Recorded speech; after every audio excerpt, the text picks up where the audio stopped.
सवाल उठता है कि एक ऐसा बच्चा जिसे हमेशा किनारे कर दिया गया हो, वो पूरे देश का नेता कैसे बन जाता है।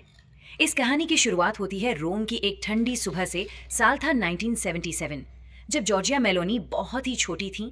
उनके पिता फ्रांसिस्को परिवार को हमेशा के लिए छोड़कर चले गए।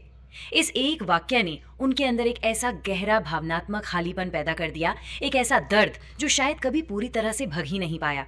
पिता के जाने के बाद की असलियत और भी ज्यादा कड़वी थी। उनकी माँ अन्ना पारातो ने अपनी दोनों बेटियों को अकेले पालने का जो संघर्ष किया, वो कोई आम संघर्ष नहीं था। वे रोम के एक ऐसे इलाके में रह रही थीं जहां क्राइम और डर रोजमर्रा की जिंदगी का हिस्सा थे। पैसों की तंगी, हर महीने किराए की चिंता और काम का भारी बोझ, उस छोटी सी बच्ची ने ये सब बहुत करीब से देखा था। उनकी परवरिश किसी परी कथा की तरह बिल्कुल नहीं हुई थी। और ये मुश्किलें सिर्फ घर की चारदीवारी तक सीमित नहीं थीं। स्कूल में अपने वजन की वजह से उन्हें लगातार चिढ़ाया जाता था, बुली किया जाता था। लेकिन ध्यान देने वाली बात यह है कि बजाय इसके कि ये सब उन्हें तोड़ देता, इस प्रताड़ना ने उनके इरादों को एकदम फौलाद बना दिया। इस अकेलेपन और मजाक से बचने के लिए उन्होंने इतिहास की किताबों, युद्ध की कहानियों और महान नेताओं के किस्सों में पनाह ली। और असल में यहीं से उनके अंदर राष्ट्रवाद के बीज बोए गए थे। तो अब आते हैं उस राजनीतिक उत्प्रेरक पर जिसने सब कुछ बदल दिया। चलिए देखते हैं कि ये सफर कैसे आगे बढ़ता है। 1992 का वो दौर इटली के लिए एक भयानक राजनीतिक संकट का समय था। हर तरफ बड़े पैमाने पर भ्रष्टाचार के मामले आ रहे थे, माफिया के हमले देश को हिला रहे थे। ठीक इसी उथल पुथल के बीच महज 15 साल की उम्र में मेलोनी एक दक्षिणपंथी युवा संगठन से जुड़ गईं। राजनीति उनके लिए कोई मामूली काम नहीं, बल्कि एक लाइफ मिशन था। सोचिए, एक तरफ घर चलाने के लिए वो बारटेंडर जैसे काम कर रही थी और दूसरी तरफ अपनी इसी लगन के दम पर 2006 में सिर्फ 29 साल की उम्र में इटली की संसद पहुंच गईं। और 2008 आते आते सिल्वियो बर्लुस्कोनी ने उन्हें देश का युवा मामलों का मंत्री बना दिया। और यहीं से शुरुआत होती है एक नए रास्ते की। मंत्री बनने के बाद उन्हें एक बहुत बड़ी बात समझ आई।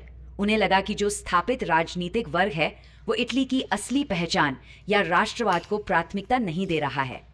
इसी असहमति के चलते 2012 में जन्म हुआ ब्रदर्स ऑफ इटली पार्टी का। शुरुआत में मीडिया ने इस नई और छोटी सी पार्टी का जमकर मजाक उड़ाया। राजनीतिक पंडितों ने तो यहां तक भविष्यवाणी कर दी थी कि ये पार्टी बुरी तरह फ्लॉप हो जाएगी। लेकिन फिर आता है वो वायरल टर्निंग पॉइंट जिसने पूरा गेम पलट दिया। हार मानना तो जैसे उनके स्वभाव में था ही नहीं। उन्होंने छोटे शहरों और गांवों में लगातार जमीनी स्तर पर कैंपेनिंग की, और ये बात बहुत ही शानदार तरीके से एक खास पल में नजर आई। उनका वो वायरल भाषण। उन्होंने मंच से कहा, मैं जॉर्जिया हूं, मैं एक महिला हूं, मैं मां हूं, मैं इटालियन हूं, मैं क्रिश्चियन हूं, और मेरी पहचान मुझसे कोई नहीं छीन सकता। इस एक भाषण ने पुरानी उबाऊ राजनीतिक भाषा को किनारे कर दिया और सीधे तौर पर आम कामकाजी वर्ग के गुस्से और जज्बातों को छू लिया। 2018 के बाद का माहौल समझना यहाँ बहुत जरूरी है।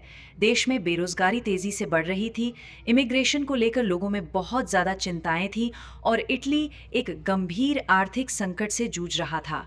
जनता पुरानी राजनीतिक पार्टियों से पूरी तरह आजिज आ चुकी थी। मेलोनी ने समाज की इसी गहरी हताशा को बहुत करीब से पहचाना और उसे अपनी पार्टी को आगे बढ़ाने का एक मजबूत आधार बना लिया। अब हम पहुंचते हैं इस सफर के शिखर पर। 2022 के चुनाव अभियान में मेलोनी का दबदबा देखने लायक था। टीवी डिबेट्स हों या सोशल मीडिया, वो हर जगह छाई रहीं। और फिर आया वो ऐतिहासिक पल जब ब्रदर्स ऑफ इटली ने चुनाव जीत लिया और मेलोनी इटली की पहली महिला प्रधानमंत्री बन गई।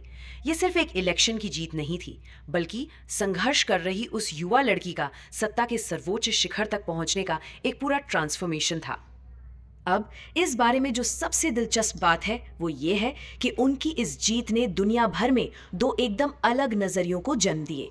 एक तरफ वो लोग हैं जो उन्हें इटली की पहचान, सीमाओं और पारंपरिक पारिवारिक मूल्यों की रक्षा करने वाली एक देशभक्त के रूप में देखते हैं, और दूसरी तरफ वो लोग हैं जो उन्हें एक खतरनाक चरम राष्ट्रवादी मानते हैं और चेतावनी देते हैं कि उनकी विचारधारा के तार फाशिज्म से जुड़े हुए हैं। उनकी जीत ने सच में यूरोप में एक गहरी बहस और ध्रुवीकरण पैदा कर दिया है। एक प्रधानमंत्री के तौर पर उनकी नीतियां उनके इन्हीं विचारों को साफ साफ दिखाती हैं। उन्होंने इमिग्रेशन और बॉर्डर कंट्रोल पर बेहद सख्त रुख अपनाया है।